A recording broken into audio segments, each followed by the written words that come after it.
to Jake Jackets. Gear up to fire the cannon and hit the ice with your host, Jay Ashdown and Jake Gehringer. 4 or 5 days, especially with the release of the fantastic album. Short and sweet. I know you're looking so you're really looking forward to that, aren't you? Well, yeah, the album's really good right now, and less than a month. Columbus is her first stop on that tour. Okay, so that's going to be around training camp time. Yeah, September 23rd. So, yeah, got 2 tickets. Look at you! I just had mine. You're gonna have yours. It's gonna be fantastic. And the cool thing about it, I've never been to a show before where it was the first leg of a tour. So it's like I'm going in and I don't know what the set list is going to be or what it might kind of be like. Like you're going in about as raw as you can get, because I know all the stuff, but I don't know the order. I don't know, because you don't know what covers she might do. So it's right. That's how I've never done an early leg like that. Mm-hmm. Yeah. Because mine were always really late. Like Honda Civic Tour was kind of in the middle. Foo Fighters was near the end-ish. Yeah. Of the tour. I can't remember any of the others. I want to say Seether and Three Doors Down might have been pretty early, but yeah, no, like God, all the concerts I've been to, from U2 to Foo Fighters to Rush to Elton John. God, I don't think I've been to any shows that have been early in the tour, let alone the first one. So that's gonna be. You're the guinea pig, baby. Yeah, absolutely. I'm looking forward. I get to be the one who gets to go online and be like, "This was the third song," and she played this, and it was really fun. Exactly. What's your dream, like, other than this? What's your dream, like, lead-off show? Because, God, I know that's nowhere near what my thing says in our notes, but like that just came to mind. Oh, I mean, like if I could see any artist like their first leg of a tour. Yeah, their first show on a tour.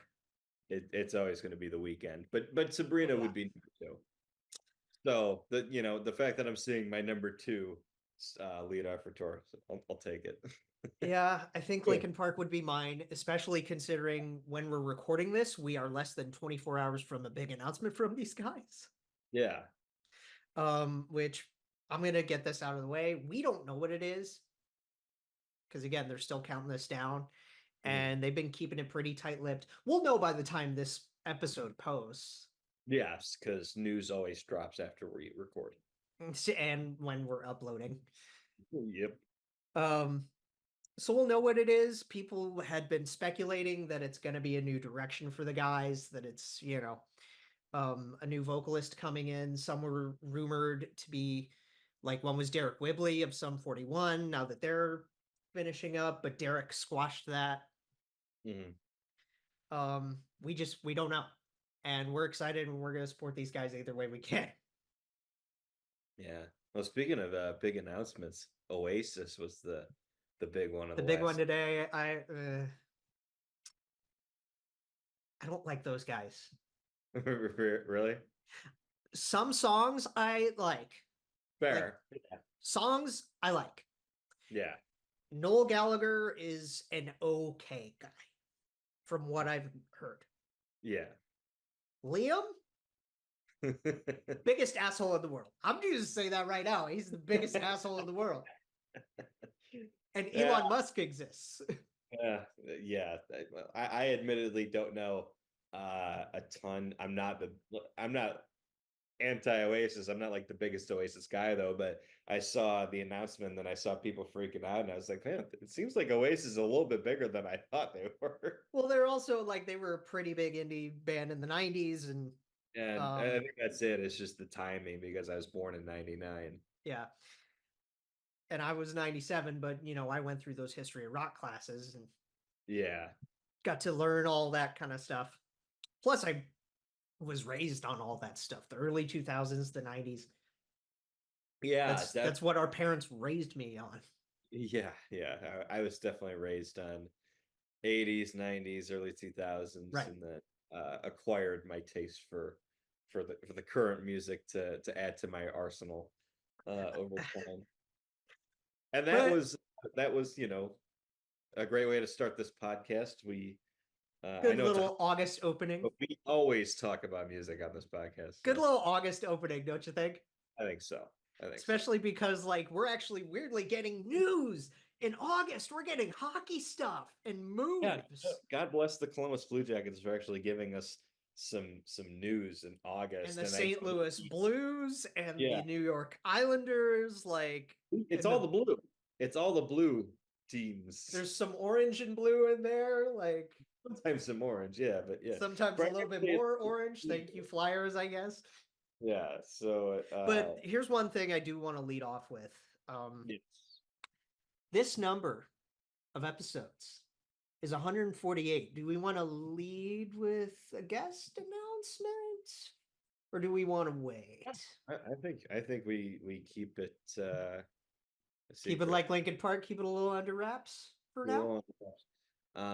It's gonna be an exciting one because 150 is coming up, baby. Yes, it's one I'm really looking forward to because this is someone that I've known of for quite some time, and we're going to become very familiar with over the years.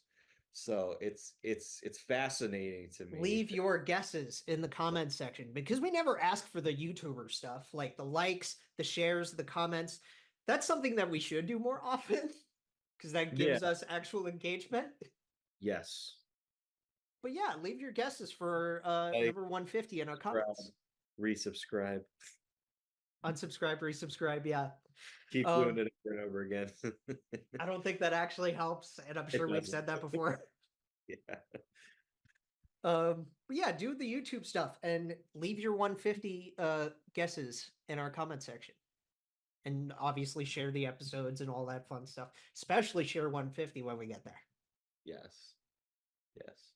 So, all right. Columbus. Yeah. First things first. Yeah. Because this is going to take 2 minutes. All the RFAs are done. Yep. Yeah, this is the way I'd prefer to start with the easier one to tackle since we've talked about it before. Another deal that came in at a number that was lower than what we anticipated, only 2.25. Cheers, Cole. Yeah. Because we're getting silly. Yeah. Our ice cold beverage. That was actually, that one got me. Yeah. Cole Sillinger. We talked Kent and KJ, and then we speculated on Cole in our last show. Mm-hmm. This is just under what we thought.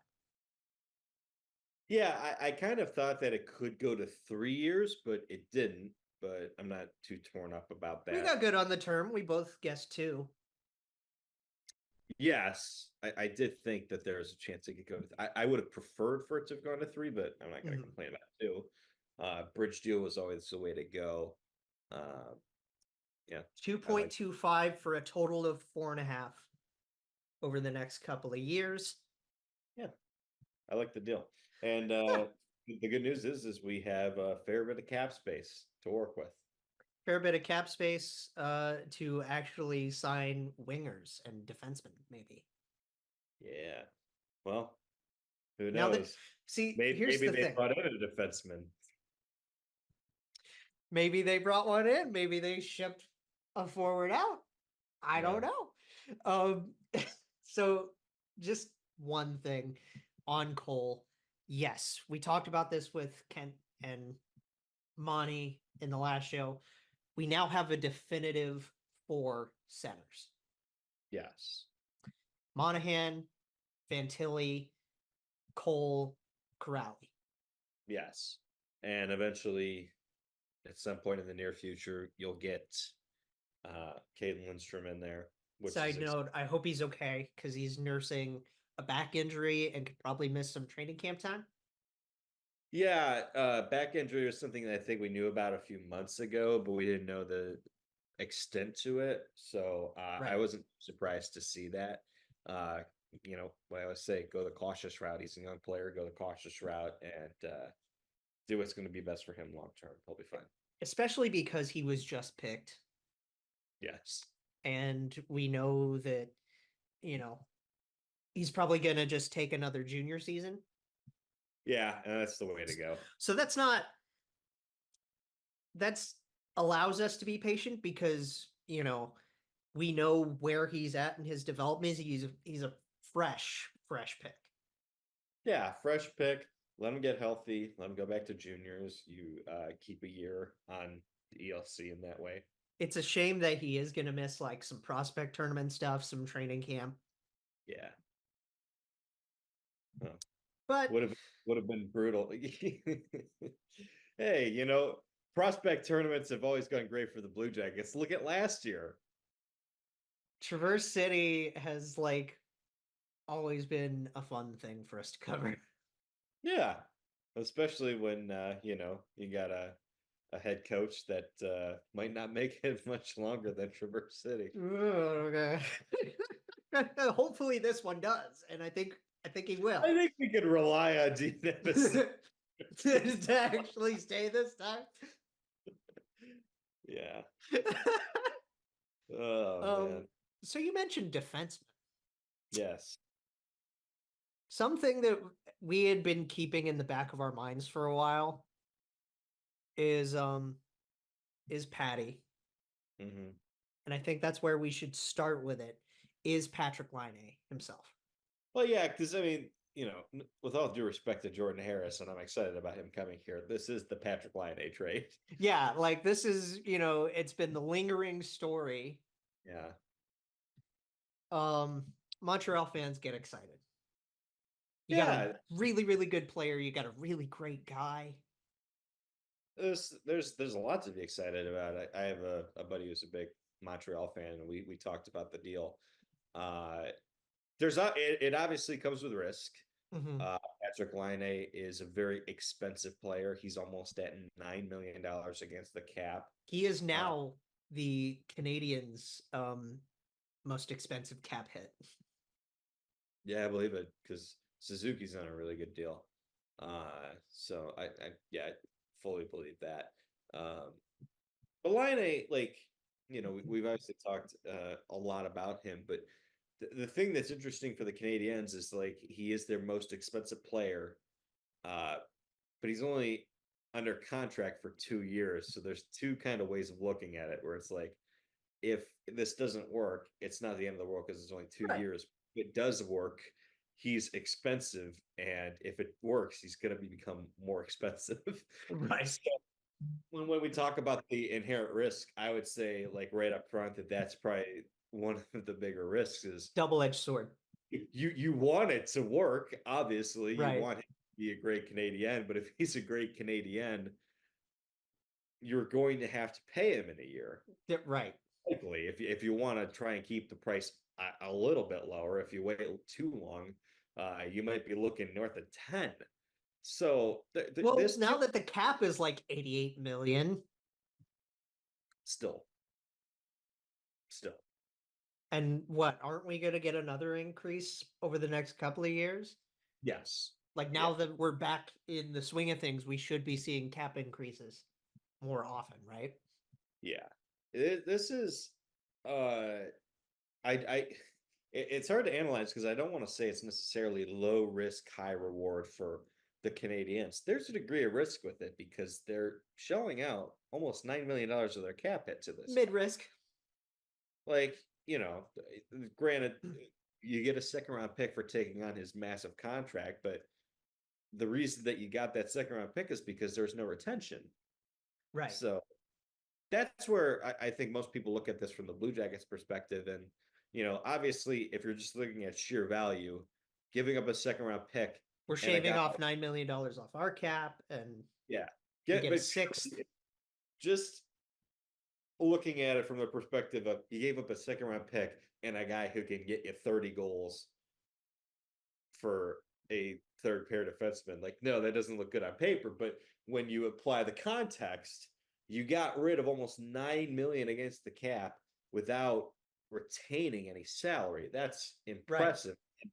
You're not just doing that for a player to be named later or a conditional pick. You did it for a guy who's going to play hockey games for you. And this is and still he's still the second round pick of 2016, which is a huge deal because 2016 was a great draft.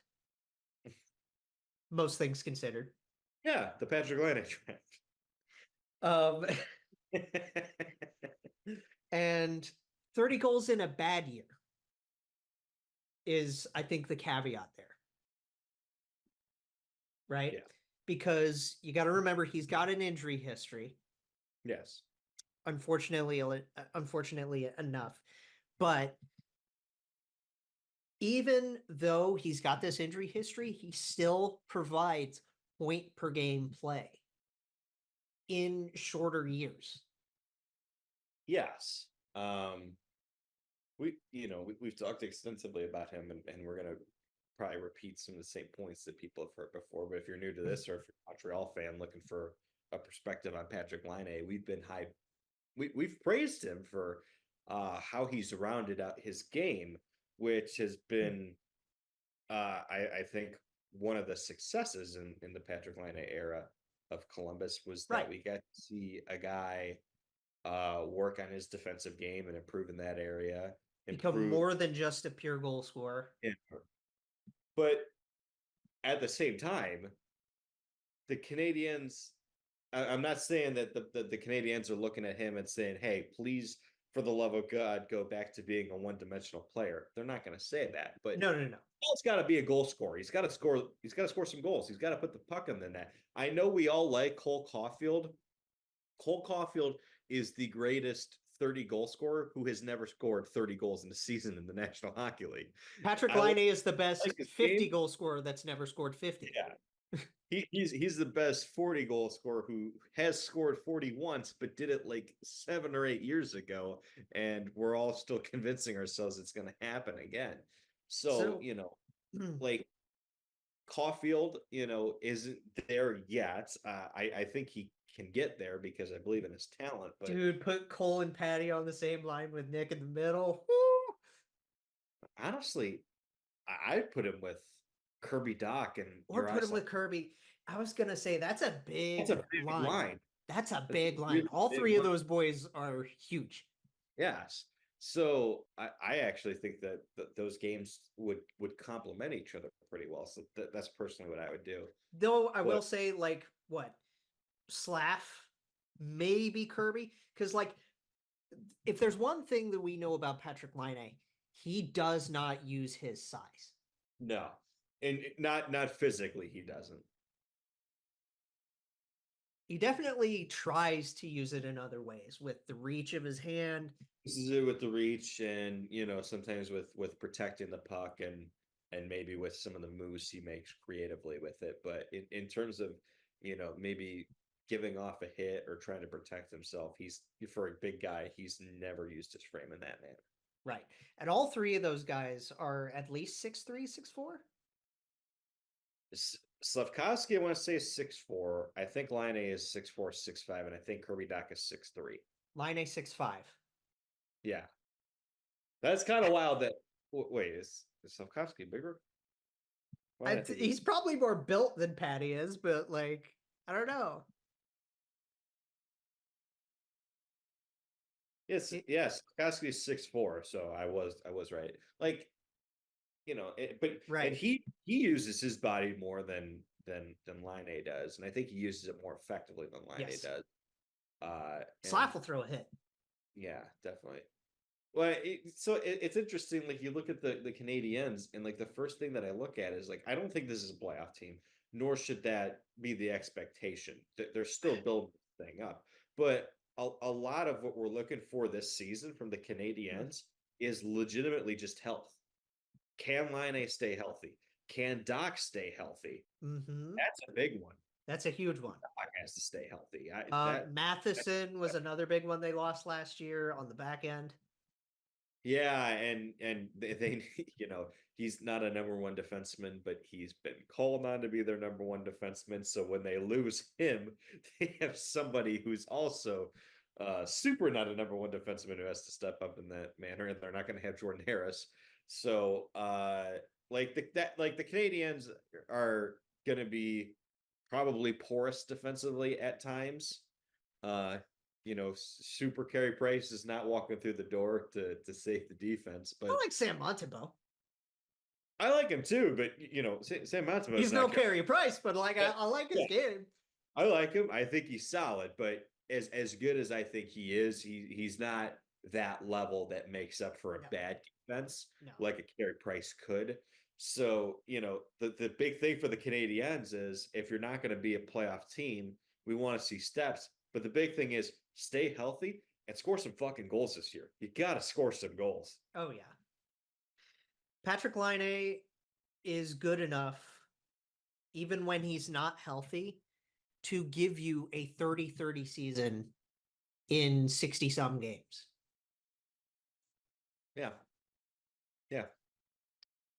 Keep that, like, temper your expectations on Patty a little bit and make that your benchmark.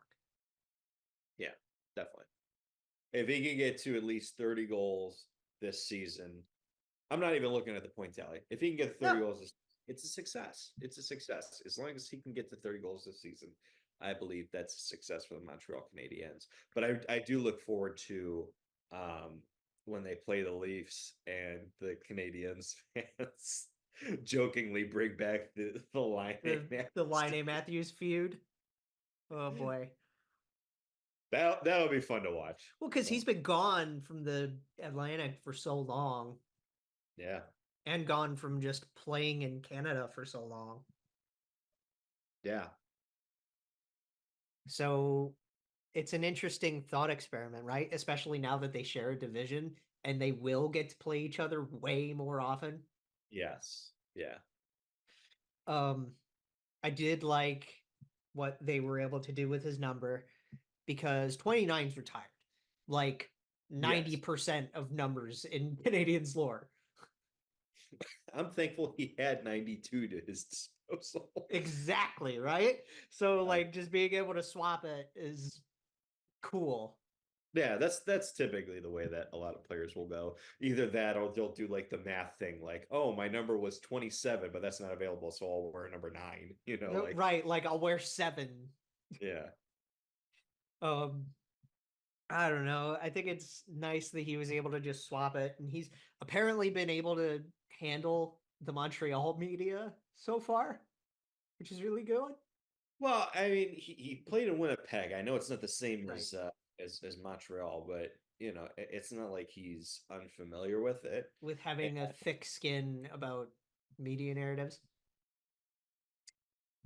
I don't want to say that stuff's overblown, but I don't think it's as massive of an effect on him as some people would like to suggest.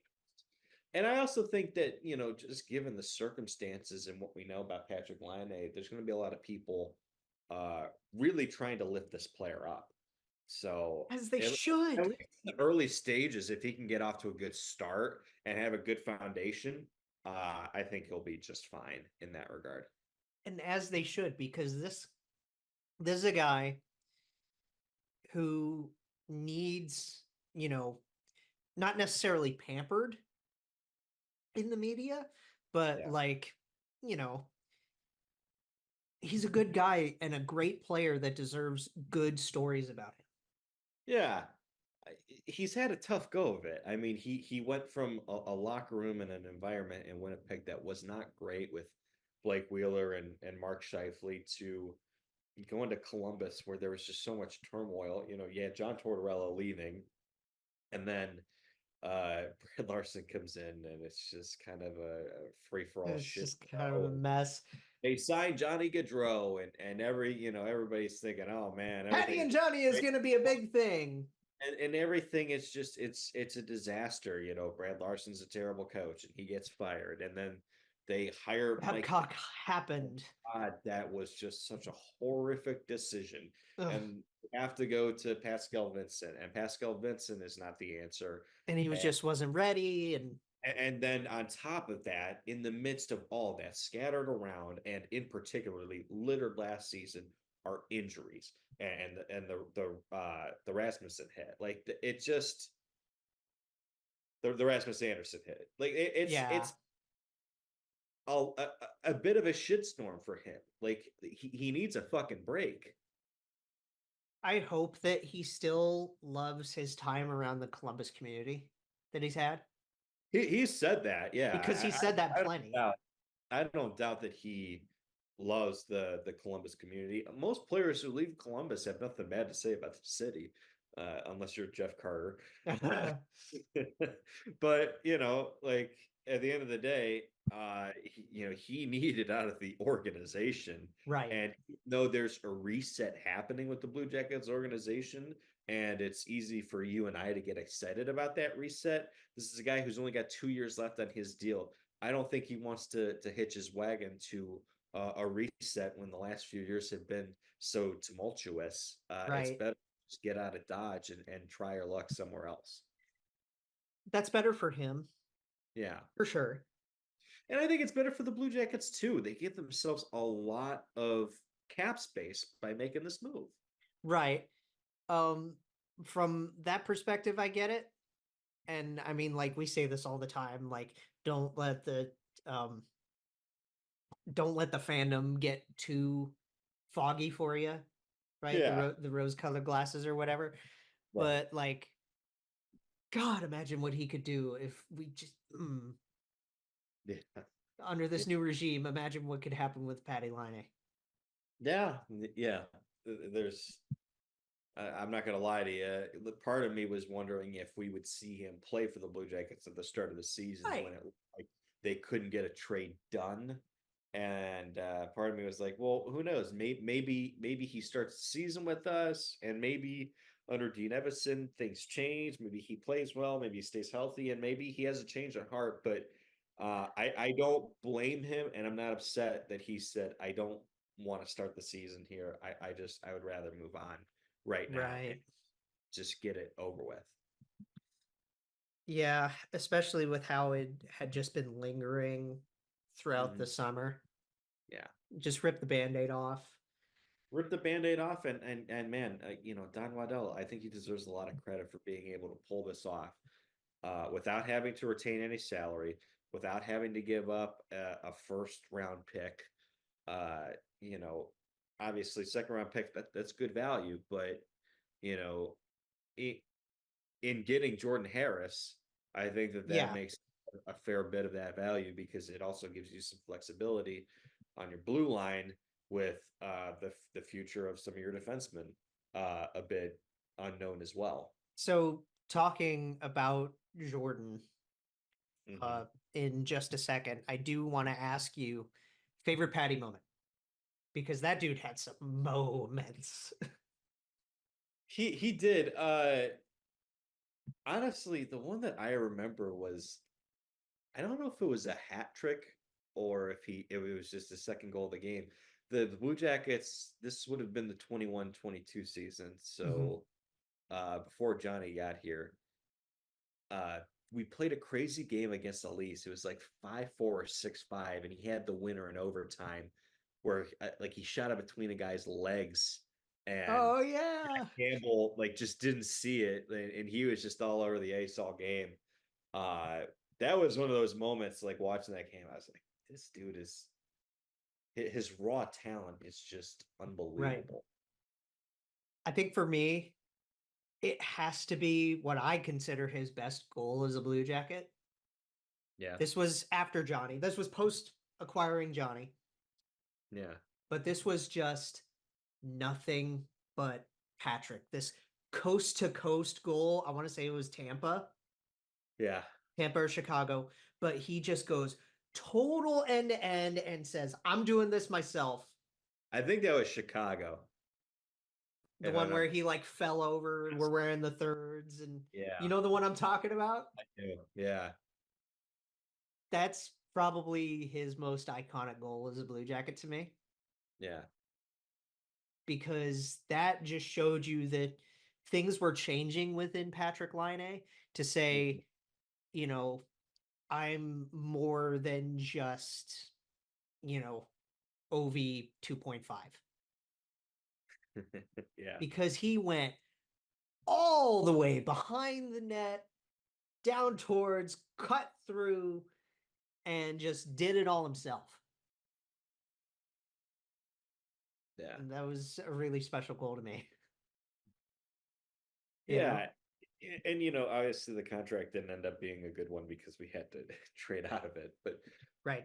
The feeling that we got when he signed that extension was just like, oh my God, he wanted to be here. Like, that might not mean anything to other fans, but if you know the history of the Blue Jackets, that was a nice for us because we had just signed Johnny, and the question was like, oh God, what's going to happen? Are they going to extend Patrik Laine? Like, are they extending Zach anytime soon? Yeah, and they ended up trading Oliver Bjorkstrand, and we were all sad. And that one hurt me. That one hurt, and then they ended up extending Laine, and I was like, oh, everything's good. Now, in retrospect, if you had to do it over, I would trade Laine and keep Bjorkstrand.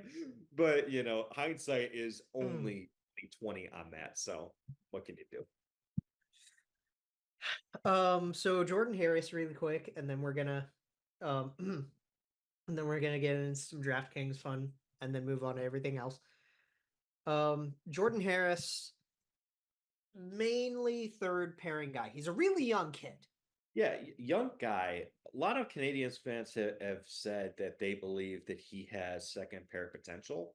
I don't necessarily disagree with it, but I can see it. The good news for the Blue Jackets is they don't need him to. You already got Zach Werenski and you got Denton Matchak coming up. So, like if he's a guy who can play second pair minutes in a pinch, sure, okay, that works. But the other thing I like about him is he's one of those left-hand shot defensemen that can play either side. He actually played a fair bit of time in Montreal on the right side. That's right. That's good versatility to have. And this team over the years, as we have talked about time and time again, has had strangely a slew of right-hand shot defensemen, which most teams are not built that way. Right. So we're one of the few teams around that's like that had plenty. We need left-hand shot defensemen. So, right. Good to get one of those in. And the other thing that I like about him is he obviously fills a role now, but the big thing is he makes Provorov extra expendable. Right. So we want to trade him at the deadline, which is what I expect them to do. They'll do that, but more than anything, if there's a deal that you could get done before the deadline, if a team loses a defenseman earlier in the season and they're looking for a replacement, you can make that deal earlier if you want. Right. So that was the biggest thing for me. Yeah. Was Pro V being expendable. Yes. And just personally, not to disparage Ivan Provorov on the ice. Because he was fine. He was good. I wonder where you're going with this. So here are the projected defensive pairings pre-trade for Columbus, right? Yeah. Pair one is Zach and Damon. Yeah, as expected. As it should be. Pair two is Provorov, Jiricek. Which we have said works. And we know that works. And then pair three is JJ Goodbranson. Which we'll see how that rekindles, right? Oh, so JJ is obviously going to be depth. It is funny to look at, though. I am interested in Jordan Harris potentially playing with Erik Goodbranson, or maybe even if they want to try him on the second pair with Jiricek. That's my thing, right? JJ and Harris can obviously swap. Yeah. Like, no problem. But to think of a really young pair of Yeah. Harris and Jiricek while we're waiting on a guy like Denton Manichuk. Yeah, that's actually quite intriguing, I think. That Just to just be like honest with you, more than, like Jake, when we talk about like the future, like remember, if everything goes well, Jiricek is not going to play with Manichuk. He's going to play with Werenski. right. So The then goal is hopefully Manichuk plays with Severson.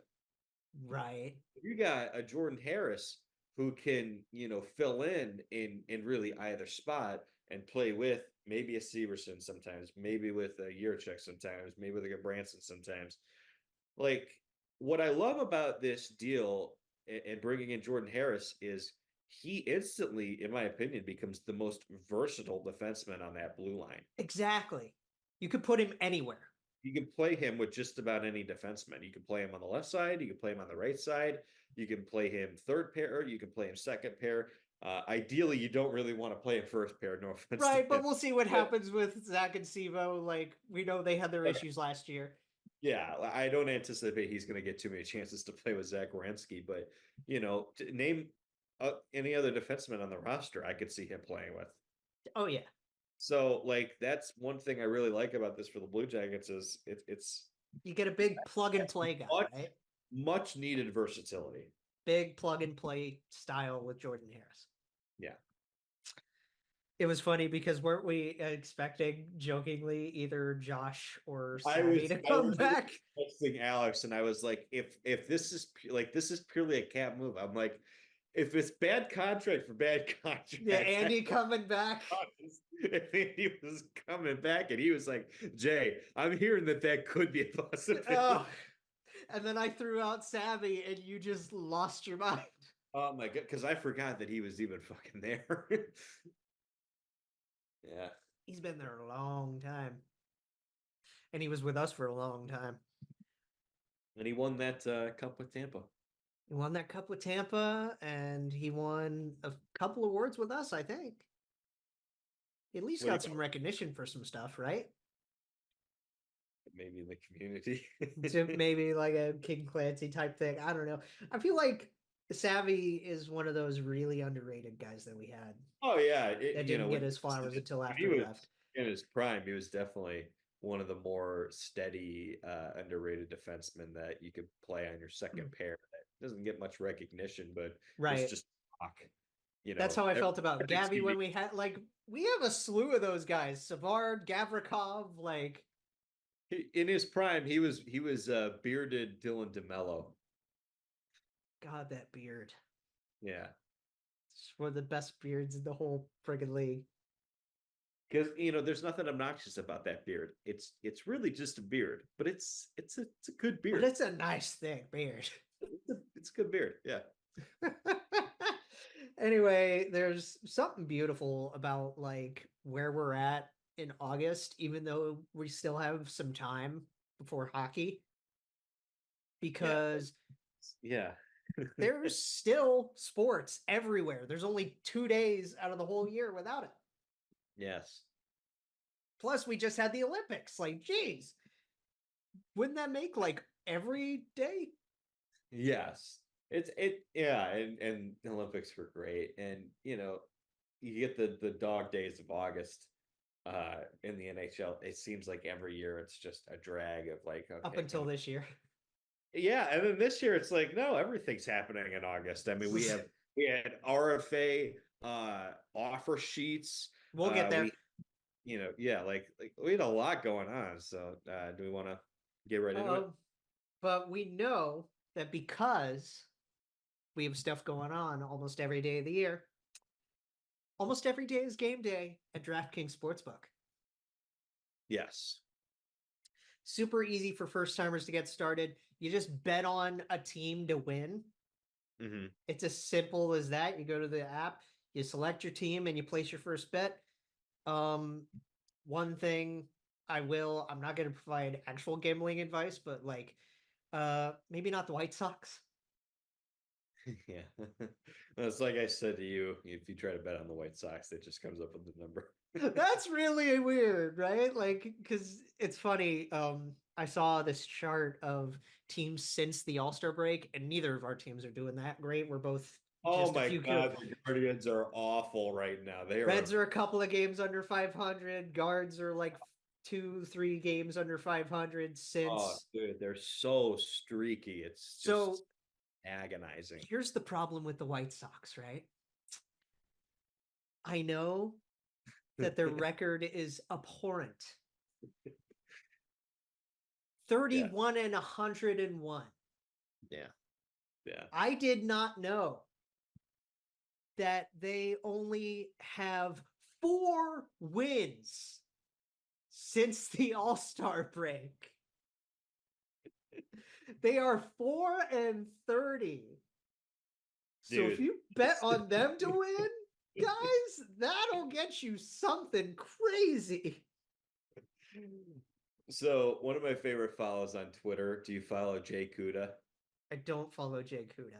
I gotta show you his Twitter because he's a White Sox fan and he's like one of the funniest guys on Twitter. My favorite of all, like from this baseball season, is like what he does is he like tweets out like the most absurd stats about the White Sox. Yeah. And my favorite one was like it was like in the middle of like June, and it was like the White Sox are 0-10 this season in games in which they have multiple home runs.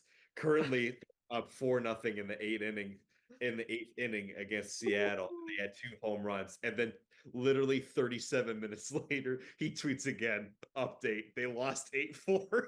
Oh, it's so bad. But yeah, if you're baseball fans like we are, you can also bet on soccer, like Jay's big fan, obviously. I've made a good amount since the Premier League came back. And then, we've got football season coming right around the corner. Hockey's in about a month. We're getting there, folks. We are getting there.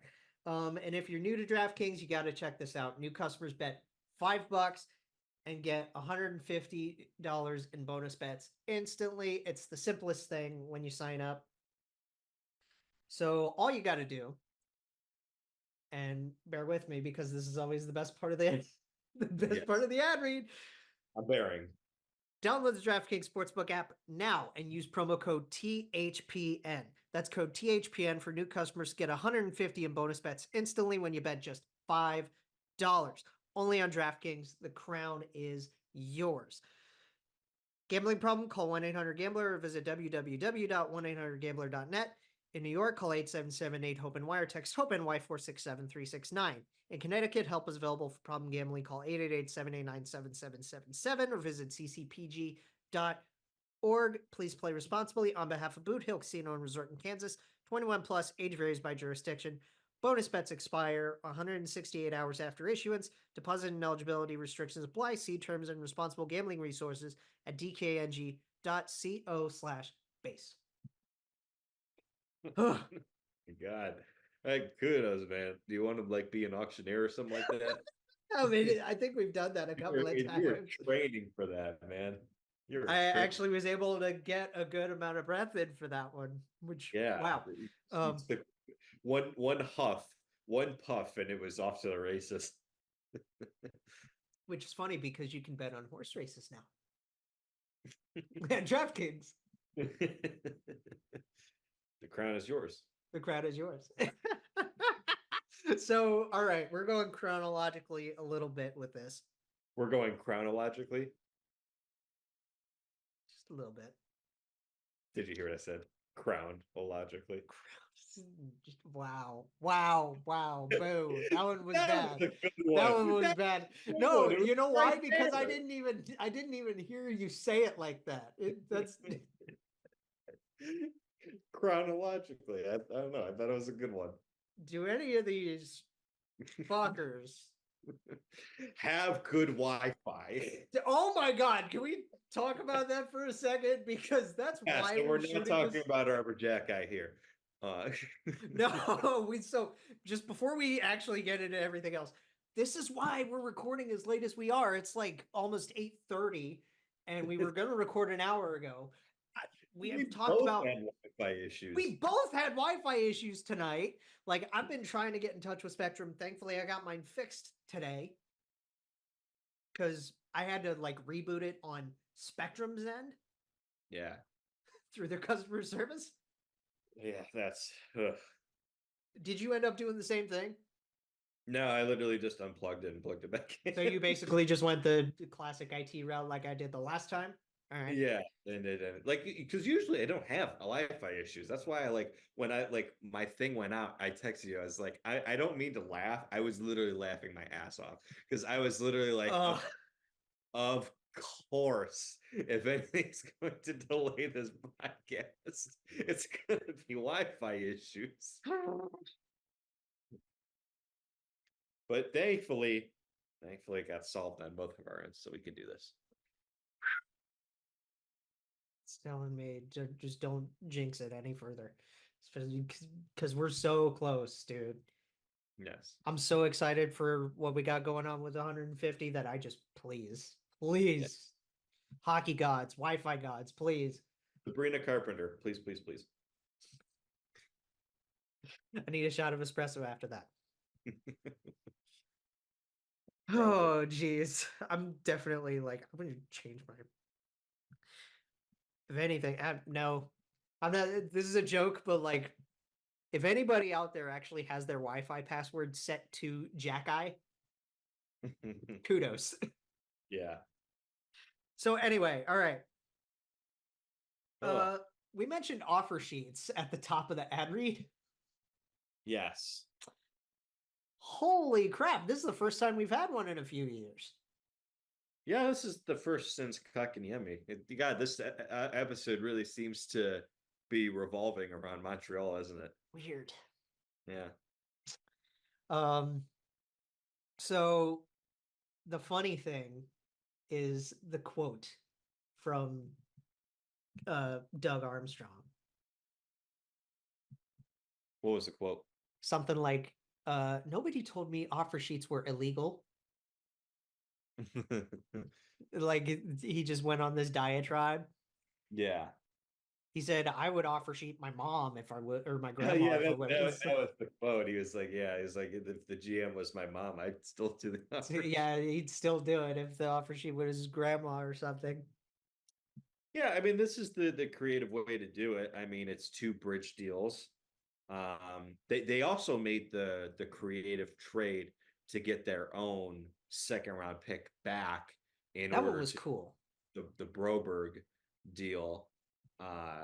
So like to be honest with you, and I know the Oilers are in a bit of a really tough cap situation.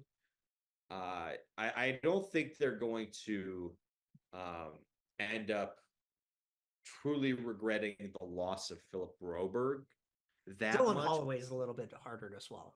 because Broberg, like, are you really going to match that offer and pay him 4.5 over the next 2 years? Not when you have Bouchard and Draisaitl. Well, and he hasn't necessarily proven himself the way that you'd want him to if you're going to pay him that sort of money. I understand the bet that the Blues are making. It's not a bet that the Oilers can afford to make. Holloway, that's a tough one to swallow. Now, Because it's not an absurdly high number, and it's only 2 years. Because it's what, like 2.9? Yeah, I thought it was less than that. I thought it was like 2.9 million or something. Wow. But still, you're not even paying him $3 million, and you're only getting a 3rd round pick for a guy that you picked mid first round. Right. That you seem to really believe in. Like that's a tough one. Because wasn't he like a 16th or something? He was a 14th or a 16th pick. I want to say he was around there. And then Broberg was an 8th overall pick. Was he really that high? Broberg, I think, was like an 8th overall pick.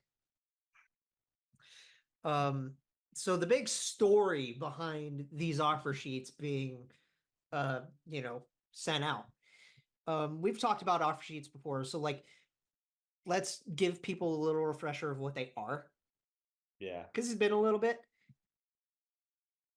Essentially, what an offer sheet is if you're a team that wants another team's restricted free agent. So right? real quick, you are correct. Broberg was 8th overall in 2019, and Holloway was 14th in 2020. Wow, I had it on the money. Dude, like that's the thing about that value. Yeah. You have back-to-back players, 8th overall and 14th overall. Yeah. And I know that neither one of them had proven themselves as bona fide core members yet, but to lose those guys for a second and a third, Yeah. oh, that's tough. Especially because one had been 2 years in the league. Yeah. One was only going into his third, I think. Yeah. Technically. But yeah, that's insane value to lose for those guys. So, all right, what an offer sheet is. Yes.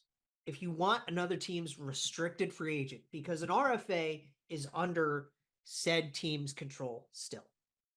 Yes. We just went through this with the other 3 kids that we had to sign. Yeah, you submit a qualifying offer, which is basically like the same money that they were already making. And you do that in order to ensure that you keep their rights. Right. So that's how the qualifying offer part of it works. Yes. The offer sheet is a contract by another team for essentially more. Yes. Because you want to take them from this other team. Yes. And based on the money that you're paying the player, there's like a scale that the NHL uses. X amount of dollars results in a 3rd round pick or a 2nd round pick or a 1st round pick or whatever the compensation is going to be. Or a 1st, 2nd, and 3rd, or your next 3 1st round picks. Like some of the compensation is truly wild. Yeah. Well, the 2 main examples of offer sheets that everybody comes back to are, for one, Shea Weber. The Shea Weber one was massive, yeah. Because the Flyers signed him to an offer sheet because they just wanted to swipe him out from under Nashville's nose. What a deal that would have been for Philly if they would have pulled that off. Because that was back when the 10+ year contracts were still going around. Yes, and I want to say, maybe I'm wrong, but I want to say this was around the same time that Suter was a free agent, and now he wasn't an RFA, he was a UFA.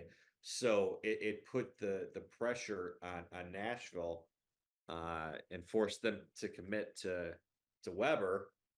But and then they lost Suter, yes. Yeah. It was about that same time.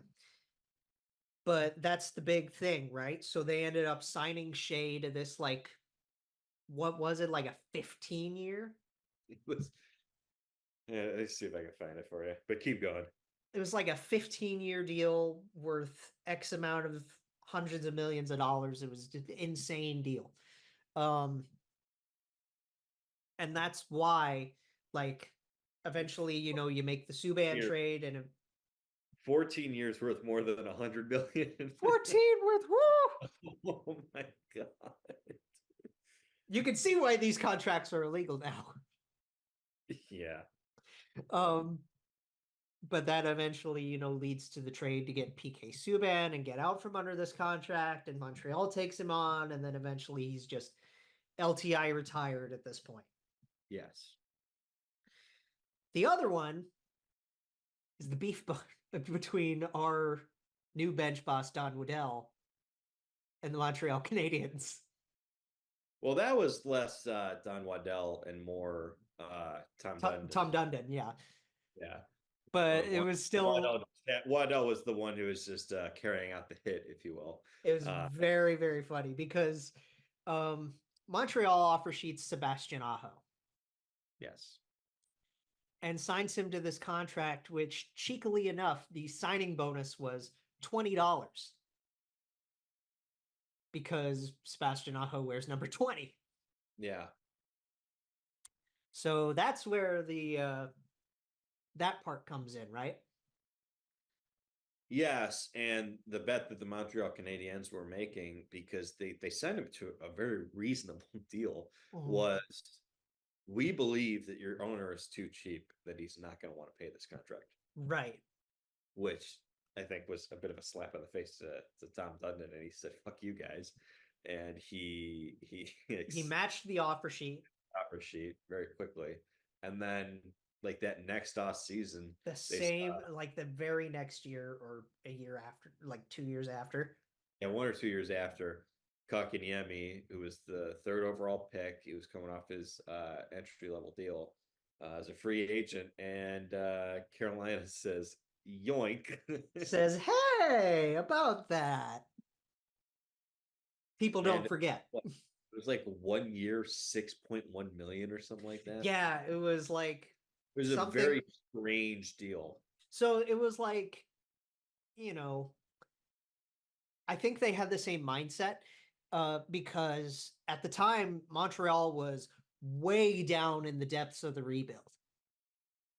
Yeah, they had just come off actually, this was right after the Cup final run. Oh, that's right. The weird Cup final run, right? They hadn't like gone into the rebuild yet. They were coming off the Cup final appearance, and Kotkaniemi had a really good playoff. That's right. So they made him an offer they couldn't refuse. So it was, they gave him, it was 6.1, and I think the mindset was, hey, like if you match this, okay, but it's only 1 year, and if you want to leave anyway, player after that, any qualifying offer you're going to put in is going to be more than 6.1. Right. So it was like the way they set it up made it so Montreal had next to no incentive to keep him. So all that explanation to say, what does this have to do with Dylan Holloway and Phillip Broberg? And well, it goes back to Armstrong. First of all, saying he would have done this with anybody. Because because we didn't have a chance to talk about this, it goes back to really nobody having any respect for Stan Bowman. Right. So Stan Bowman did get a new job in the NHL after everything that's happened. And we saw this one coming. Yeah, we saw this one coming. Kind of from a mile away. Yeah. So this is basically one way or another of little former division rivals' revenge, we'll say, right? Yeah, and it's not just being former division rivals. It's literally just trying to screw over a bad dude and kind of a terrible GM. But definitely a terrible GM. But it's also good business for the Blues in the sense that they have the money. A second and a third is not crazy assets to give up for a guy who is the 14th overall pick and a guy who is the 8th overall pick. Two guys who are young. And the way that they did this is they signed these two guys to dollar amounts where they were both quite literally $1 away from the next highest form of compensation. So if they went $1 higher on Broberg, it would have been a first round pick. If they go $1 higher on Holloway, it becomes a second round pick. So they literally squeezed every drop out of the money that they could offer them. That's some capology right there. Yes, I loved that. And I also love the move that they made, that Armstrong made before then. As I said earlier, I think he made that trade with the Penguins. He gave up a little bit of extra value in order to get his second round pick back so they could make the Broberg signing. And by putting the pressure on, by doing both of these at the same time, it made it a lot harder, I think, for the Oilers to keep, like, if it was just Broberg, maybe they would have found a way to keep him, or maybe they'd let him walk. If it was just Holloway, I actually think they would have kept him. They probably would have matched that if it was just Holloway. At the same time, it made it so hard because that makes it so much harder to make a deal in order to, get rid of your cap space. Like because you also have to make a decision on whether you would want to keep one, the other, or both. Yes. So, and in such a short time, I think you only have a week to decide on that. I think it's about a week. So they got rid of Cody Ceci, which, that helps their cap situation. And in a way, it also helps. It helps their depth. But yeah, poor guy actually looks miserable in San Jose already, and it's just like, oh, I know he's we joke about Cody Ceci, but like as a guy, like, yeah. Well, that some teams are going to trade from the deadline, so yeah. But yeah, very interesting situation. I love it for the Blues. I think that this is a good move for the Blues and for the Oilers coming off of a Stanley Cup final appearance. That's definitely going to make getting back there a little bit more difficult, isn't it? Yes. This episode is sponsored by BetterHelp. Are you like learning anything new recently? Is there something that you've always wanted to learn? Not me personally, but my mom is actually learning sign language. Oh yeah, like there's a lot of language is a big one for adults, right? Yeah. Like now that we're in back to school time and we're going through all of that, like I feel like college students, college graduates, we're always still trying to learn something new. Yeah, Mel's learning German too. Ooh. So, yeah. I've always wanted to because my school only offered Spanish because how small it was. I always wanted to learn I wanted to learn French, and I never had the time in college because I had other things going on. Exactly, yeah. I took it for 4 years in high school. Right. But there's, so many things, new skills, new, wanting to do what we do with the podcast thing, the video editing. That's something that people want to learn for fun. Some people want to be car people. Yeah. A lot of people want to be car people. Learning an instrument, just picking up and learning how to play guitar or play some drums or something like that. Right, exactly. Drums is a lot harder than people make it out to be. Oh, yeah, yeah. But yeah, maybe even you just want to beat your buddies at bowling. Or Mario Kart. Or yeah, just practice grinding out Mario Kart, right? Therapy can help you reconnect with that kind of curiosity, right? Because your back to school days, like I said, they never really end. Yeah. Going to therapy can give you coping mechanisms to learn. They can give you just different ways to think about your life. Ways to perspectives, organizational tactics, all that kind of stuff. So if you're thinking about it, give BetterHelp a try. They're really flexible. It's online only. You can go through, video calls. You can go strictly through messages. And one thing that's really nice is the way they organize things. You take a really brief questionnaire and they'll match you up with one of their licensed therapists. And then switching, if things don't work out, is really easy and it's free of charge. Nice.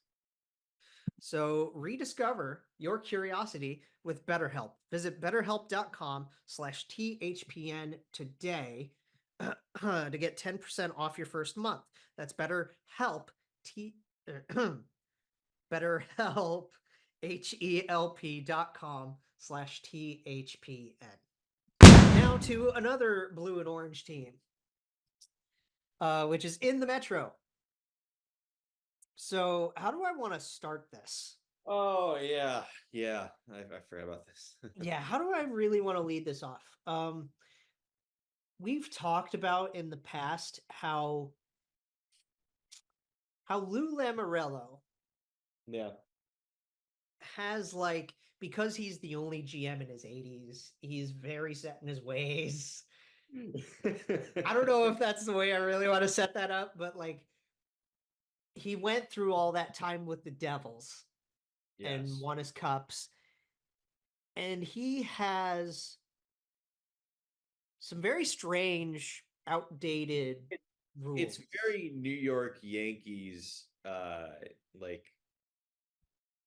It's like weird code of conduct dress stuff. code? Is it dress code? It's some not of really it's dress code, some of it's like grooming. Yes. So like, look, the Yankees have that, and It's that's just a part also, of the Yankee culture. Like, and this is a part of Lou Lamoriello's culture too. He's done it with the Devils, he did it with the Leafs, and he's doing it with the Islanders. But this one was a tough one because I don't think the intention behind it is quite as nefarious as it may it's seem on not. the surface. But the feel to it is just, ugh. This all started with them acquiring Anthony Duclair from the Lightning. Yeah, he was free. Right? Yeah, I think he was on the free agent market. Yeah. So they signed Anthony, Blue Jackets legend Anthony Duclair.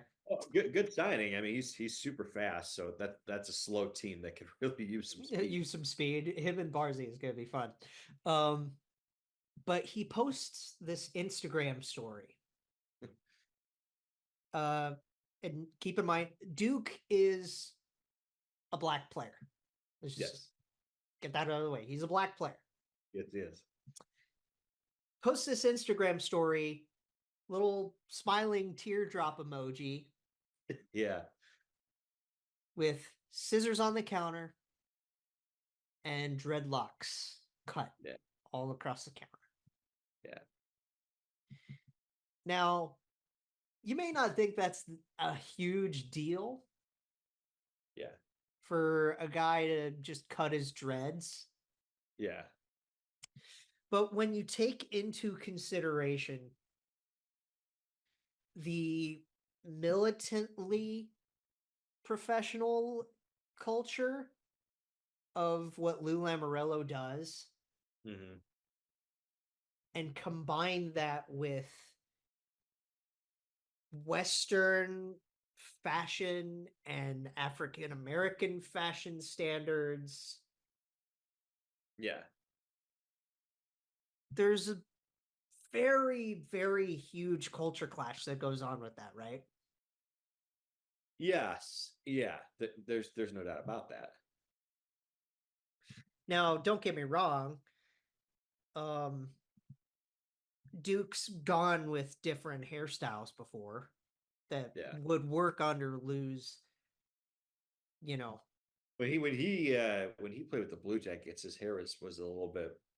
It was a little shorter, but it was more spiky towards the top. There wasn't any real design or anything to it in the sense that he takes off his helmet and it's just and it's just fine. It's just a cap of hair. Let's just say, to put it in the simplest terms, Lou's rules, like, he's kind of loosened up on some of the dress part of the dress code. Yeah. A little bit. They're outdated. I think extremely outdated. And I say this about the Yankees too. This isn't just a Lou Lamoriello issue. And I want to make it clear that we're not making any statement that Lou Lamoriello is racist or that the decision here is inherently racist. It just has an incredibly negative feel to it, and when it comes from none of it's intentional. It's just a consequence of it, and I just feel like his rules they're outdated. It's limbo. It's not. It doesn't measure up to what we're trying to make our sport. Think about being like a Bunny LaRock or a PK or Anthony or JT Brown. JT Brown has said, like, do you know how difficult it is to fashion dreadlocks or cornrows or any of those kinds of hairstyles, guys? Right. It's not easy. But people take pride in that because that's a part of who they are and how they, sometimes how they dress, sometimes how they do their hair. Expression is a huge thing. Part of expression, for sure. And that's something that we need. And we don't want to limit anybody on their ability to express themselves because there's nothing negative about that expression. That's who you are. That's a part of you. You remember when they traded for Kyle Palmieri? The Islanders? Yes. Yes. Do you remember the 2014, maybe? I don't know if he was an Islander at that point. Like whenever he was with the Devils last. Do you remember how majestic that freaking beard he had was? I actually don't. It was a nice, thick, black beard. Like definition of your stereotypical playoff beard. Yeah. And he just kept it like that. Yeah. He gets traded to the Islanders and he goes clean shaven. Yeah. Could barely recognize the dude. Well, yeah, and so like, and we'll bring this to baseball for a second, and you know, because like, think about Garrett Cole. He signs that massive deal with the Yankees after several great years with the Astros, and he immediately he has to shave the facial hair, and then he has to get a trim on his regular hair too. He doesn't have the flow anymore. Right, and Garrett he had a great flow. So it's like, they're also, there's consistency that I think needs to be with it. If you're going to be militant about how you want players to present themselves, and this isn't me saying that this should happen, but I'm just saying if you're going to do it for one person, you should do it to the other. If we're making Anthony Duclair cut his hair, Matt Barzal has some of the nicest flow in the league. Right. Wouldn't it make sense for him to not have it if we're doing this as a direct one-to-one? Scott Mayfield, yeah. Ideally, the correct course of action isn't to make it 1-to-1. The correct course of action is to make it 0-0. Just get rid of the fucking rule. I understand that Lou Lamoriello likes a sense of professionalism. Yes, but as I've said, I don't think Anthony Duclair's hair is what's holding the Islanders back from winning a cup this year. No. Frankly, it's not giving not giving Sorokin enough time to Varley, I mean, yeah. Varley played better than Sorokin last year. Exactly. So. It was a lot of defensive issues, and they just don't have fast forwards. Well, Duclair will help with that. We'll see what Patrik Laine can drum up, right? Yeah. That is going to be interesting to get Waz's first full season as an NHL head coach in a really long time. Yeah. Yeah, I look forward to it. But all that to say, Lou, I understand where he's coming from. Yeah. I just think that there needs to be some sort of, there just needs to be an understanding that, time passes and like this is an indictment on Lou as a GM in the sense that it's almost like a microcosm of what his GMing career has been like, in the sense that as the times have changed, he has not. Right. It's the biggest criticism you can give Lou Lamoriello as an executive.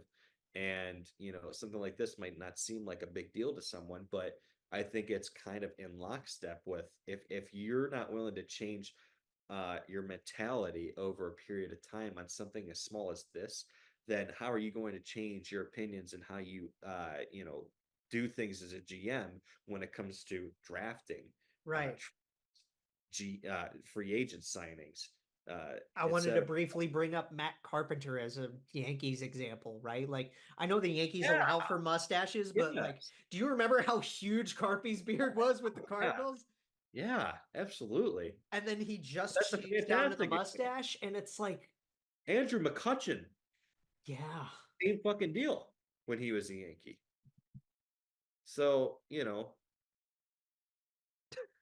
it's just it's time to get rid of these outdated, philosophies.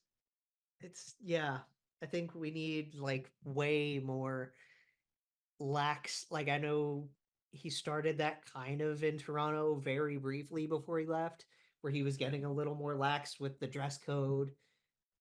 You didn't necessarily have to wear a black suit and tie. You know what? That's what held the Leafs back. Because think about it going all the way back to the beginning of the show and Patrik Laine, dude, Patty's freaking Walking in with the Patty's velvet. arrival fits. Yeah. Whoo, baby. He had You know what? That should honestly be the answer. What was Patrik Laine's? What was my favorite moment with him as a Blue Jacket? How about him showing up with the fucking shades that Jay Fresh has? the shades and the comb back. Yeah. Or like, what about it when he was all like buzz cut, like shaven down, and he had like the pink sparkling pajama fit going in? He had some unbelievable fits. He had some of the craziest arrival fits that we've ever seen, and we need more of that. Yeah. Lou could take a page out of the Patrik Laine handbook. Absolutely. So let's get into some younger players who are on the move. Yeah. The first one that went down, we know that this guy was in the Cutter Gauthier school of I'm not going to sign with you. Yeah. Rutger McGroarty is a Pittsburgh Penguin. So it's very interesting that it was 14 overall for 14 overall, wasn't it? Yeah, that one's a fun thing, right? Like, so the Oh, trade was also 14th overall. So this is the 14th overall episode. that at 148. Conspiracy much? So yeah, Rutger McGroarty didn't want to sign with the Jets for reasons that we don't know other than So from what I've seen is primarily the concern was over the Jets inability to develop some of their younger players over the years. right, because how long have we been waiting for Vinny Heinola? Yes. We've been waiting for quite some time for him to step up and become something big. So like I think there's some legitimate concerns there, and nothing against Winnipeg. It's cold there, so if Rutger thinks that he's NHL ready at this point. you're NHL ready, and you have a team that's kind of in limbo, they don't really know where they're at, if they're a contender or not, and they've struggled with developing some of the younger players, and they're in a cold city. I don't necessarily think that I look at this and say that it's quite as ugly of a situation as, say, Cutter was. Right. Cutter was pretty upfront with the Jets. That one was cut and dry. Yeah. Callback, right? Yes, absolutely. This one, he didn't leave the Jets in a rut. Which, by the way, can we just say, okay, so the trade itself was a 1-for-1 trade. Yes. This is an all-timer when it comes to hockey player names. Yes. Rutger McGroarty. Yes. For Brayden Yager. Yes. Which Brayden Yager was a kid that we were looking at for that draft. Yeah, he fell a little bit in terms of his draft year. I thought he'd probably be a little bit higher than he's going, but I still like him as a player. I like this deal for the Jets because recouping that value out of an asset that wanted out, I think, is pretty good, and they do it at a position of need. The Jets are not a team that needs wingers. They could actually use some centers. So, Brayden Yager, he won't be able to make the immediate impact that McGroarty will, but in short order, he'll probably be like still put up over 130 points in 50-some games in Moose Jaw. It's impressive. That kid went off in Moose Jaw this last season. And for the Penguins, it makes sense that they're getting someone who's ready now that can Because play. look at where their window is right now. It's rapidly closing. This is a team that lost Jake Gensel, and I think in a lot of ways they probably look at him as the Gensel replacement. Yeah. And they're one of the older cores in the league. They're like what, the second oldest, if not the oldest. They gotta be the oldest if it's not either them or Washington. It's them or Washington that's the oldest on average, right? The Islanders too. I mean, I don't know. The Islanders were there for a while when they had Chara and Andy Green on at the same time. Let me tell you, the Metro is fucking old. Except for us and the Devils. Us and the Devils. But then everybody else is seemingly pretty old. Pretty old. And then obviously, you trade this, and I think that there are good things to both sides. I had this saved earlier because we were talking RFAs, right? Yes. And Rutger signed his entry-level deal. I think Yager also signed his entry-level by now. Yeah. Guys that we're looking at, because this is just something I want to make really quick, because I should have said this during Holloway, right? Yeah. Guys that are still unsigned, really notable guys. Jeremy Swayman. Yes, he is looking for big money. Looking for big money. The duo in Detroit, Sider and Raymond, still aren't signed. That's not surprising to me. Steve will probably wait until the last minute and then get something done. Our buddy Dawson in Jersey. They're nowhere close, but talks are still going. But my feeling from what I've seen and heard is he's probably looking for somewhere around 4 years, $5 million a year. That's fine. That would keep him there and bring him to that last year of RFA status. That's fine. Another big one, Seth Jarvis. Oof, oh boy. They got to get a long-term deal done for that guy. Oh yeah. What a player. And then the other one, Thomas Harley. Yeah. Which I don't think Harley would be a difficult deal. No, that's probably a bridge deal. But like those are guys that are looking for, we'll see where they go. Yeah. And then the other trade that went down, that was another one that we were waiting on, especially after they weirdly traded for Scott Wedgwood. Right. Yaroslav Askarov. Let me ask you a question.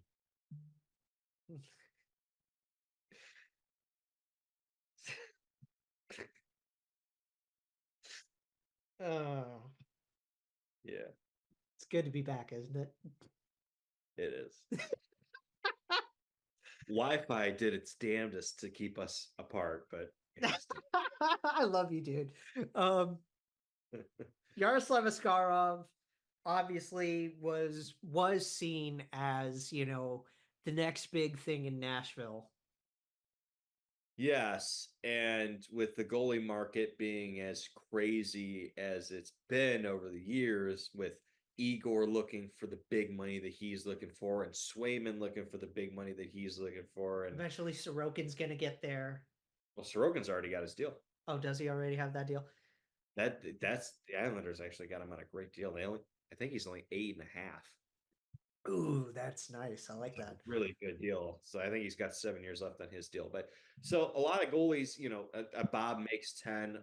There are goalies out there who are really, really good. Who are Bassey's 9.5, which is a bargain for Andrei Vasilevsky. Even a lot of the top goalies right now are asking for $10+ million as the cap goes up, and the Predators, I think, have a consensus top 5 goalie in Jussi Saros, and I think in a lot of ways, the model was under 8. Yeah, that's like I genuinely believe that the Predators were more than okay with moving on from Jussi Saros because they had Yaroslav, and he's such a high-profile goalie. They could get a lot for Yusei Saros. Right. But once they figured out that they could get a deal done for him long term at under 8, $7.9 million, guys, you have to do that. You have for to a do it. top 5 goalie in this league. I would argue top 5 goalie. I would argue top 3. Would you? I would. Helly, Igor, Yusei? Yeah. No. No? Igor, Ilya, and Yusei. Really? You wouldn't even put Connor Hellebuck in there? But I think I probably have it 4th. Wow. Let me pull Dude, up Connor Hellebuck is the only reason the Jets are relevant right now. Other than the McGroarty trade. You say Saros' stats, okay? Other than the McGroarty trade, like Connor Hellebuck is the only reason the Jets are relevant. Yeah. I'm telling you, you say Saros is like. But that's tidy work from Barry Trotz to get a prospect goalie in Magnus Krona, which this is just an episode full of great names, isn't it? Yeah. So year by year, let me give you 21 games played, 26, 31, 40, 36 to start, because some of it was shortened season, but some of it he was back up to Pecorine. Right. But because he's too good right now. 925, 915, 914, 927, and then 67 games played, 64 games played. He had a 918, a 919. This last year was his worst year in the league, and he still had a 906, which is above average. Wow. Like I legitimately think that Yusei Saros. What's it like to have a good defense in front of you? And well, that's the thing. The last few years, Nashville's defense hasn't been that good. But they still have Yeah. very, very solid guys. When you're leading off with Roman Josi, dude. Yeah, Yossi is fantastic. But on the defensive side of the puck, he's not quite as proficient. But then the rest of the defense. But then you got rid of Ekholm and. Yeah. So the rest of the defense has been kind of middling. A lot of it's Yusei Saros is really, really good. Yeah. I mean, So none of that's to disparage Yusei Saros. Yeah. No, the whole point of this, though, is to say you got a consensus top 5 goalie under $8 million. You have to do that. 10 times out of 10, you have to do it. So poor Yaroslav, like he's looking at that saying, well, I'm not going to get time here. Can I please go somewhere else? And then credit where credit's due, man. San Jose pulling up, making the deal. That's a great move. So it's Black. So would it be Mackenzie Askey? Because I think he said that he would be willing to go to the Barracuda. So that would make it Blackwood and. They have Vanacek. Do they still have Vanacek? Yes. So it's funny. They both have 1 year on their contract. It's very funny that they decided to get the 2022 Devils tandem. Right. Blackwood. So my guess is he will start the season with the Barracuda, and eventually at some point one of Vanacek or Blackwood will get moved, whether that be maybe a trade or maybe a point where they're just like, we're just going to wait one of you. So my guess is he'll start with the Barracuda, and by December, at some point in December, he'll probably be called up.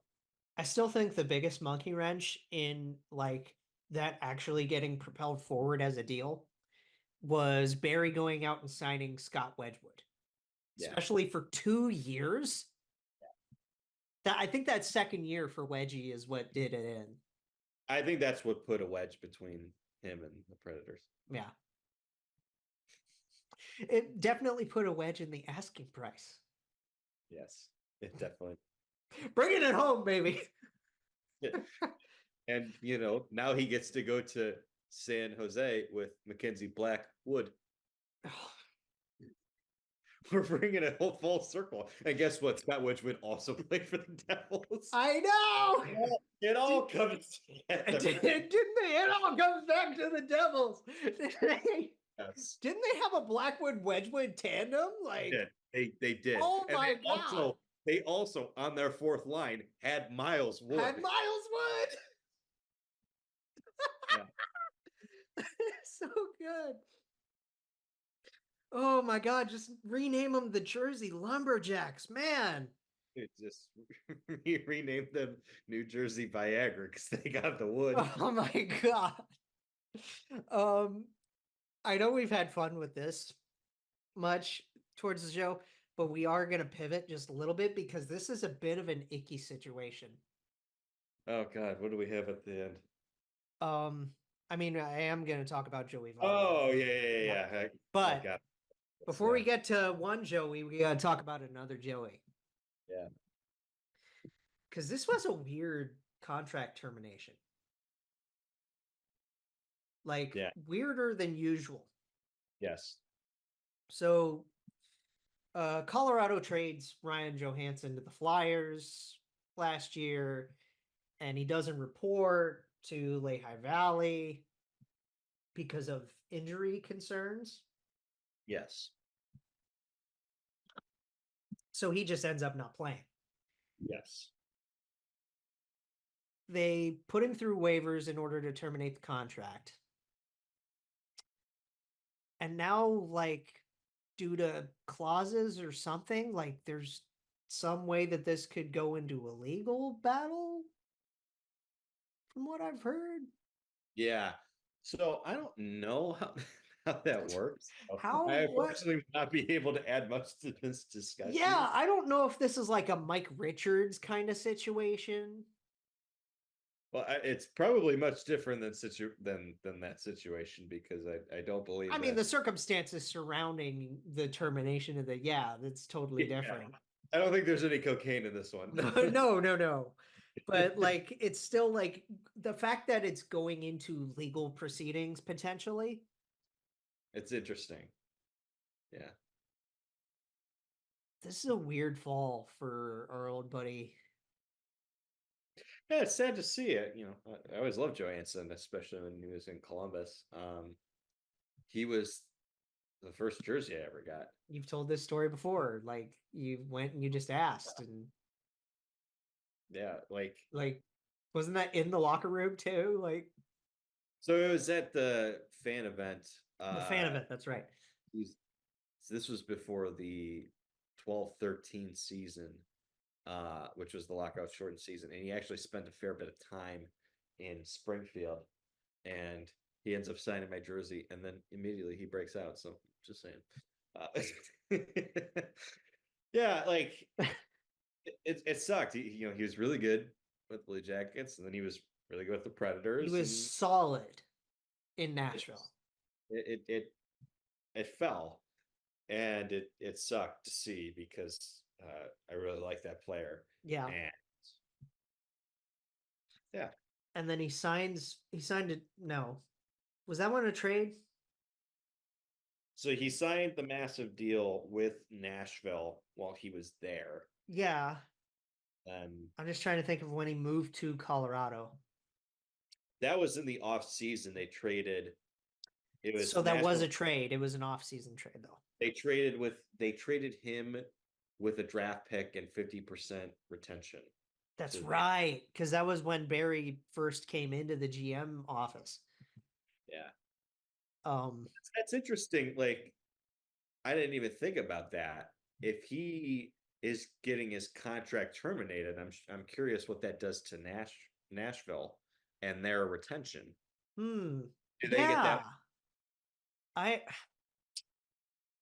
don't know how that works. I can't remember if they get that wiped out or not. I mean, I would think, because if that's what happened with Kuznetsov.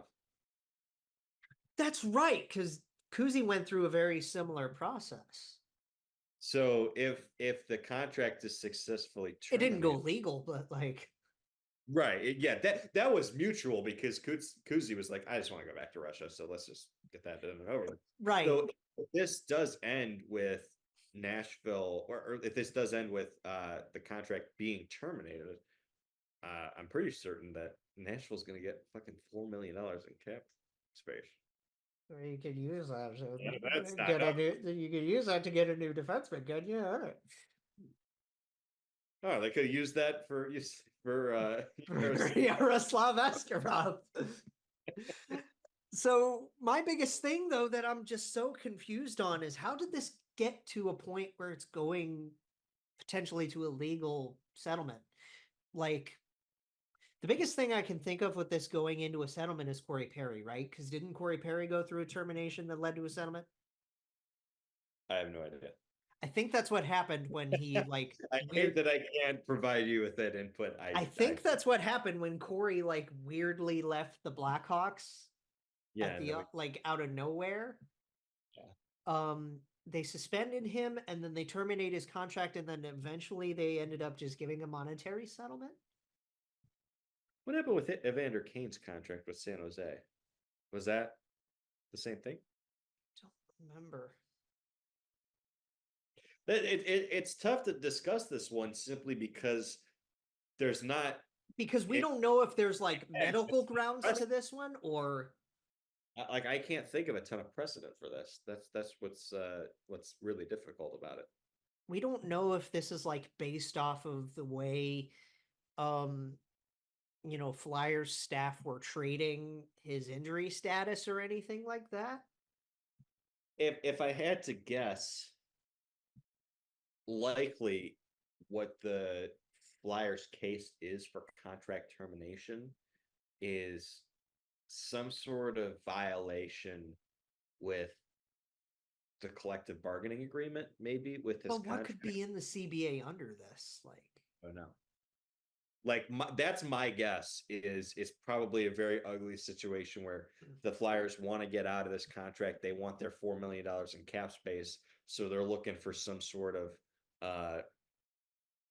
scummy technicality. Some CBA loophole that. Yeah. I don't know, because up until this point, Danny Briere's had a really pretty clean reputation as GM. Yeah, his son hasn't, but yeah, but other than that, it hasn't been any issues with Danny. And McFarland's been pretty solid with doing right under his guys in the Colorado office. Right? So I don't know. It's a really it's given me some one we'll talk about, I think, more when we know more. Yeah, it's given me some TV static in my brain. Yeah. So I did want to talk about just a happy moment and saying goodbye.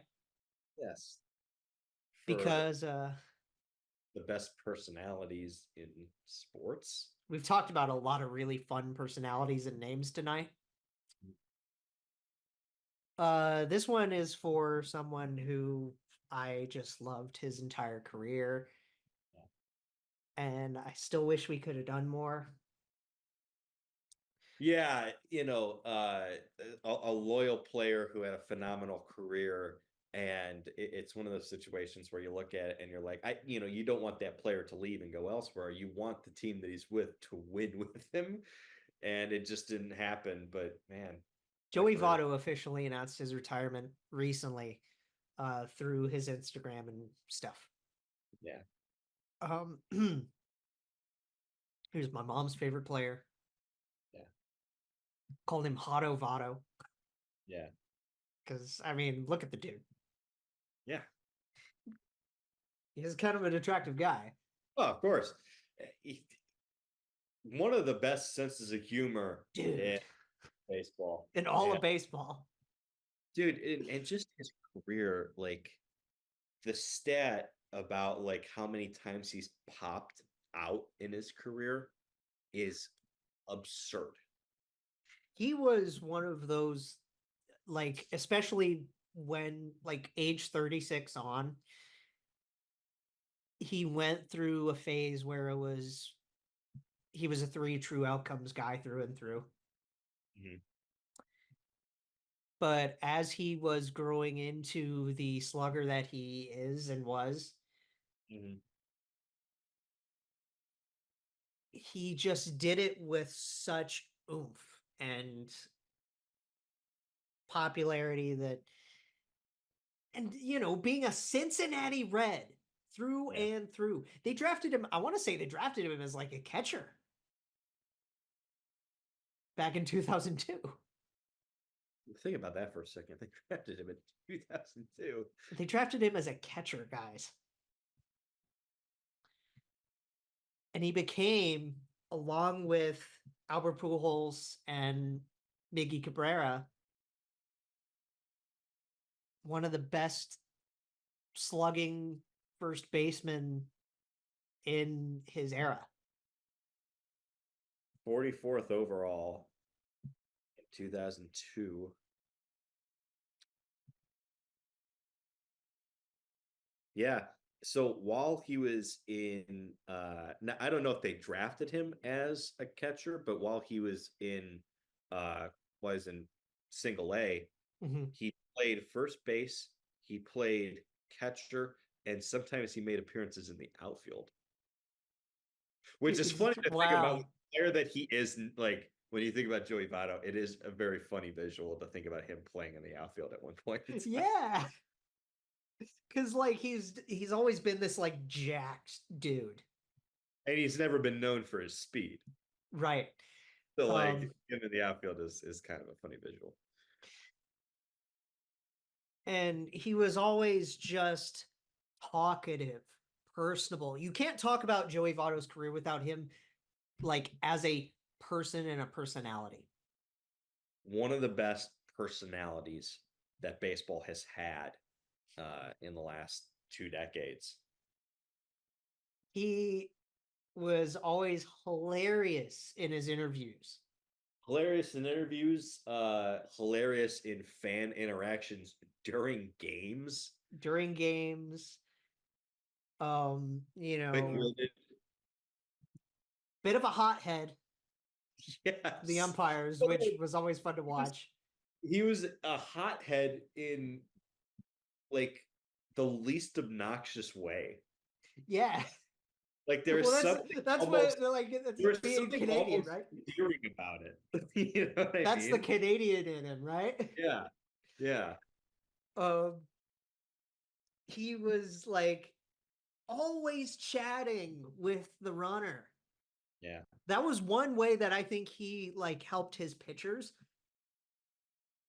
in terms of pickoffs and lacks of steals and stuff, because he would just chat with you.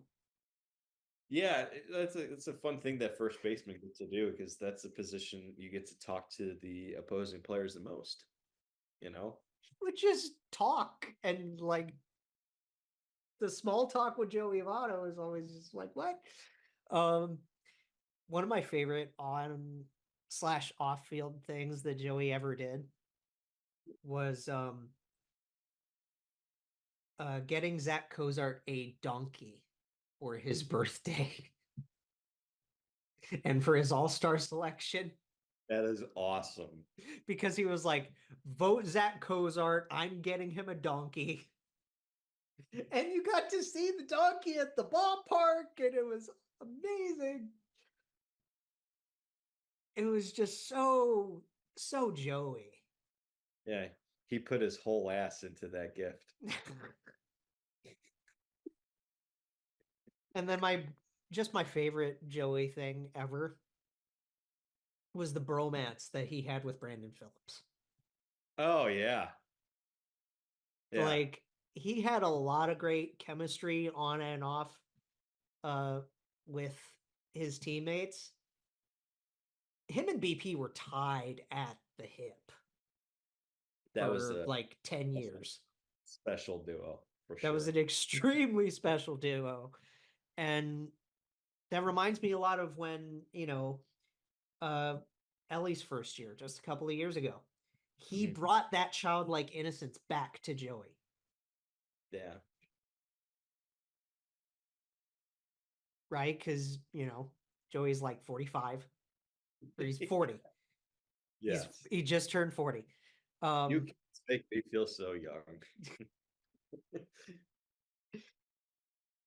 That year where it was Ellie and Matt and Spencer just injecting Abbott and Ashcraft and Hunter, just injecting all this youth into the lineup, I think brought a lot to Joey's final year in Cincinnati. Yeah, and vice versa. I think he brings a lot to young players, like, a model of consistency, a guy who, you want to have when you're a young player, you want to have someone on your team that you can look at and say, that guy does it right. Like, I need to be like that guy, and think about how many guys in the careers that have started with the Reds or have played it with the Reds at some point that Right. had the opportunity to look, across the locker room and see Joey Votto there. Joey is the consummate Red of this generation. Yeah, without a doubt. Like, don't get me wrong, I loved guys, in the pitcher's mound like Johnny Cueto and Matt Latos was fun. Obviously Luis Castillo. I loved Mike Leake. I loved a lot of the pitchers. Who is the one who threw a couple of the no-hitters? Why can't I think of his name right now? Homer Bailey. Yeah, Homer Bailey. I loved Homer. Bailey, yeah. He was great. He was a lot like Joey when it just came to it was funny because you would get the crazy side of both guys, but then you also got calm stoicism from Joey. Yeah. And then this weird Southern hospitality stoicism from Homer. Yes. But it was just like Joey. You think of the Cincinnati Reds, you think of Joey Votto. Yeah, absolutely you do. And when he didn't get, extended because the Castellinis are cheap pieces of shit. Yeah, that sucked. I would have liked to have seen him back again for another year. He signs this minor league deal with Toronto and an invite to spring training. Yeah. Because Toronto made sense. That's where he grew up. So I was like, all right, that's fine. But then he gets hurt in a couple of starts with the Dunedin Jays. Mm-hmm. And then he starts nursing it back, and he just never really got there. Yeah. So you never got to see him. Well, I don't know. I feel bad for the Jays fans just for how their season has gone. Yeah. And in general, but to not get to see Joey Votto in a Jays jersey. Yeah, even if it's just one stinks. game, just to see your Canadian boy, who I'm sure a lot of people in Toronto loved because A, he's from the area, but B, they didn't really have to root against him because he's in the NL and he was with Cincinnati, so you had to root for him. His 2012 MVP campaign. Oh, that dude.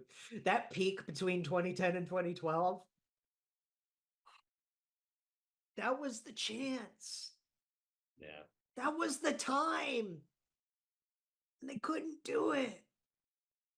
I don't know how, other than just, Phil, Cheap. what the hell are you doing? Cheap. Walt Jocketty, why are you even employed? I want to say that was Jocketty. I think it was. And now it's just... I know they said, where are you going to go? And that was a big slap in the face. Yeah. The Castellini's telling us, where are you going to go? Well, you know what? I know where he's going to go. Hall of Fame. He's going to Cooperstown. He has to. Yeah. He's got to be a first ballot. Yeah. Because, I understand not getting a championship hurts your chances. I think it's silly in baseball because baseball of all sports is I think the easiest to have an unbelievable career and not win a world. Look at Mike Trout. Forget about win a championship. That dude was the best baseball player in the league for like 5 years straight, and he's never won a playoff game. Buster Posey was always an underrated guy. I know he got his chips, but oh my God, Dave Steeb. If we're talking Toronto, Dave Steeb. Yeah. Right. Roy Halladay. Rest in peace, Roy. Felix in Seattle. Oh my God, Felix. Felix is the prime example of that, isn't he? Right? Felix Hernandez has to make it. Come on. Absolutely. That just makes me sad for how their Hall of Fame voting goes. Because you have to like meet a certain threshold, or otherwise you're either never considered again, or you're like out to sea forever. Yeah. I'm on low battery. Well, that just, salute to you, Joey. We're going to miss you, bub. Yes, we are. But hopefully I can make a trip up to Cooperstown and see when he gets... See a Joey Plack with a Cincinnati hat. Yep. And we've got one more episode before the big 150, guys. We will see you for 149, and then we'll have a very special announcement. All right. Love you guys. Love y'all. Jake Jackets, a podcast for fifth liners and all puckheads around. Follow the guys on Twitter at Snake Garinger, GARRINGER, and at by J Ashdown. And subscribe on YouTube or wherever you listen. March on.